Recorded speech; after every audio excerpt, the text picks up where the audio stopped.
โอเคခုပြောပြမယ့်တဲ့ရင်ကတော့ရင်တိုက်မှုဖြစ်အောင်လုပ်ပြီးတော့ရော်ကြီးတောင်းလှုပ်ရှားနေတဲ့အဖွဲ့တကယ်တမ်းပြန်လှုပ်တဲ့လူနဲ့လည်းတွေ့ရောတယောက်ကရှော်อ่ะတယောက်ကခွေးပြေးဝက်ပြီးပြေးရအဲ့တဲ့ရင်ကိုပြောပြပေးမလို့ဒီတဲ့ရင်ကို One New တဲ့ဌာနကနေပြီးတော့မှတင်လာတာသူတို့ရဲ့ channel တွေမှာတက်ရှာကြည့်လို့ရတယ်ဖြစ်စဉ်ကတော့လွန်ခဲ့တဲ့4ရက်နေ့ညကအယူတရဘက်မှာဖြစ်သွားတာနိုင်စီဝါလို့ခေါ်တဲ့အမျိုးသားကသူ့အနေနဲ့သူကားမောင်းလာတာအဲ့ချိန်မှာအနောက်ကနေကားတစ်စီးလိုက်လာခဲ့တယ်အဲ့ကားမှာကားမောင်းတဲ့သူကတော့ Nike Ticon လို့ခေါ်တယ်ပြီးတော့သူ့ရဲ့ဘေးမှာက Nike Pero လို့ခေါ်တဲ့အမျိုးသားတစ်ယောက်ကထိုင်နေတယ်အဲ့လိုမောင်းလာရင်းနဲ့တနေရာရောက်တဲ့ချိန်ကျတော့ဒီအနောက်ကကားဒီ Nike Ticon နဲ့ Nike Pero ရဲ့ကားကရုတ်တရက်ကြီးကြော်တက်ပြီးတော့ Nike Siwa ရဲ့ကားအရှိကနေတစ်ဖြတ်ဝင်လိုက်တာအဲ့လိုဖြတ်ဝင်လိုက်တော့ရင်တိုက်မှုဖြစ်သွားရောရင်တိုက်မှုဖြစ်သွားတဲ့အချိန်မှာ Nike Pero ကအရှိကကားကနေဆင်းလာပြီးတော့လာရှင်းတာပေါ့ကွာဒီ Nike Siwa နဲ့ Nike Pero နဲ့အရင်ရှင်းကြတာရော်ကြီးကိစ္စတွေပါတယ်အကုန်ညှိကြတာပေါ့လေအဲ့လိုစကားပြောညှိနေတဲ့အချိန်မှာဘလို့မှအစင်မပြေနေဘူးကွာအစင်မပြေနေဘူးအဲ့လိုရှင်းနေကြတဲ့အချိန်မှာ Nike Pero က Nike Siwa ကိုထိလက်ရောက်ရန်ပြုတ်ဖို့အတွက်စူးစမ်းတာအဲ့ဒါနဲ့ Nike Siwa ကလည်းတနတ်ထုတ်ပြီးတော့ Nike Pero ကိုပစ်ထည့်လိုက်ရောပစ်ပြီးတော့နောက်ထပ်တစ်ယောက်ကျန်တဲ့ကားမောင်းနဲ့ Nike Ticon ဘက်ကိုတနတ်လဲလိုက်တာလဲတဲ့ချိန်မှာ Nike Ticon ကလည်းဟာသူ့ကိုလည်းပြစ်တော့မယ်ဆိုပြီးတော့သူကလည်းကြောက်ပြီးတော့လမ်းဘေးရခြုံပုတ်ကြတဲ့ကိုပြေးဝင်သွားတာအဲ့လိုပြေးဝင်သွားပြီးတော့ဒီ Nike Siwa ကလည်းသူ့အနေနဲ့သူကားပြန်နောက်ဆုတ်ပြီးတော့ပြန်ထွက်သွား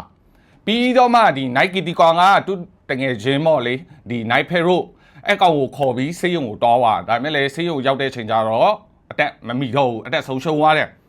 အဲ့နဲ့ရဲတွေကလည်းဒီ Nike Siwa တနက်ပစ်တဲ့လူပေါ့လေ Nike Siwa ကိုသူ့ရဲ့အိမ်မှာတဖမ်းခဲ့တာဖမ်းပြီးတော့ရဲစခန်းရောက်တဲ့ချိန်မေးမြန်းကြတာမေးမြန်းတော့ဒီ Nike Siwa ကပြောတာကသူတို့အရင်ညှိနေကြတယ်ညှိနေပြီးတော့မှခုနကကျွန်တော်ပြောလို့မျိုးပဲ Nike Pero ကသူ့ကိုထိလက်ရောက်ရန်ပြုတ်ဖို့အတွက်စူးစမ်းလို့သူကလည်းခုခံတာပေါ့လေခုခံတော့တနက်နဲ့ပြစ်လိုက်တာပေါ့အဲ့လိုမျိုးသူကပြန်ဖြေရှင်းတယ်ပြီးတော့ရဲတွေပြောတာကဒီအသက်ဆုံးရှုံးသွားသူ Nike Pero ဟာလွန်ခဲ့တဲ့4နှစ်လောက်တုန်းကလည်းဒါမျိုးပဲရင်တိုက်မှုဖြစ်အောင်တမင်လုပ်ပြီးတော့ရော်ကြီးတောင်းလှုပ်ရှားနေတဲ့ကောင်ပဲပေါ့ကွာ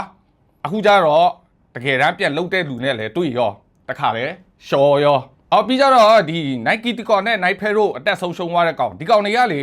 ဒါမျိုးရင်တိုက်မှုဖြစ်အောင်လှုပ်တာတောင်မှဒီကောင်တွေကကားကိုအရင်ရွေးသေးရဲ့နော်သူတို့စိတ်ထဲမှာအာမခံမရှိဘူးလို့ထင်တဲ့ကားနဲ့ကြမှာပဲဒီကောင်တွေကဒါမျိုးကျူးလွန်တာ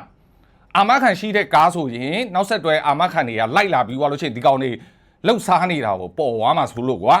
တည်ရမလားဟိုအာမခံမရှိတဲ့ကားဆိုရင်တိုက်မှုဖြစ်ပြီးတော့အချင်းချင်းရှင်းကြပြီးသွားတယ်ပေါ့ဒီကောင်တွေလည်းပတ်စံရသွားတယ်အဲ့လိုကြံတာဗျာအခုလက်ရှိကြံတာကတော့ဒီ Nike Ticon ဆိုတဲ့ကောင်ကြံတာတယ်ပြီးကြတော့ဒီ Nike Siwa ပေါ့လေ Nike Siwa ကိုတော့ရဲတွေကဖမ်းထားပြီးအခု Nike Ticon ကိုရဲတွေကဆက်ပြီးမေးမြန်းနေတယ်ဒီ Nike Ticon က Nike Pero နဲ့ပေါင်းပြီးတော့သူတို့ဘလို့တွေကြံစီထားလဲဆိုပြီးတော့မှရဲတွေသူ့ကိုစုံစမ်းမေးမြန်းနေတယ်ပြီးတော့သူ့ကိုဘလို့မျိုးပုံစံတရားစွဲရမလဲဆိုတာအခုလုပ်နေကြပြီအဲ့ဒါပြောတာတကယ်တမ်းလှုပ်တဲ့လူနဲ့လည်းတွေ့ရော